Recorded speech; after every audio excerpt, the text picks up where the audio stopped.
तर आता 8:45 झालेत आणि आज आहे 26 सप्टेंबर आणि आता मी 2 रेकी ट्रेकसाठी चाललो आहे. पहिली असेल ती उद्या म्हणजे 27 तारखेला मी लोणावळ्याचे 2 रेकी ट्रेक त्यांचे करायला चाललो आहे पॉईंट ब्रेक ॲडव्हेंचर ग्रुपसोबत.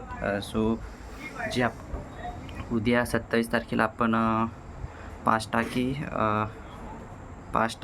नंतर आपली डोलकणा आणि कातळदरा अशा 3 घाटवाटा करणार आहोत. 28 किलोमीटरची असेल आणि रफली पूर्ण 14 तास अशी आपली ट्रेक असेल. ती उद्याची असेल 27 तारखेची. आणि 28 तारखेला आपण करवंदी नाळ येतं आपलं मुरगुड नंतर आपलं पायमोडी घाट अशा या आपल्या ट्रेक होणार आहेत. अशा टोटल 6 ट्रेक्स होतील आपल्या 2 दिवसात. एके दिवशी 3 एके दिवशी 3 असे. तर त्यासाठी जात आहे मी. ही माझी पहिली रेकी असेल. याच्या आधी मी अशी ऑफिशियली रेकी केली नाही. तर मी उत्साही आहे आणि बरंच काही शिकायला भेटेल या अपेक्षित आहे. प्रॉपर सगळी प्लॅनिंग झाली, सगळी मॅप्सवरती लावून झाली. होप्स टू नेटवर्क कुठे जास्त ठिकाण नको यायला. म्हणजे लास्ट टाईम गेलो तर नेटवर्क तर नाही जात जास्त, तिकडे ठीकठाक नेटवर्क आहे, त्यामुळे जास्त इश्यू येणार नाही.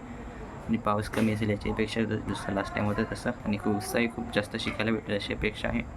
प्रॉपर घाटवाट असेल आणि त्याच्यानंतर आपला एक गड आहे असं, त्यामुळे आणि जुन्या घाटवाट आहेत, त्यामुळे बराच रस्ता काढावा लागेल. बराच वेळ शिकू आणि रस्ता शोधू. पण मी खूप एक्सायटेड आहे आणि रेडी आहे. चल बाय.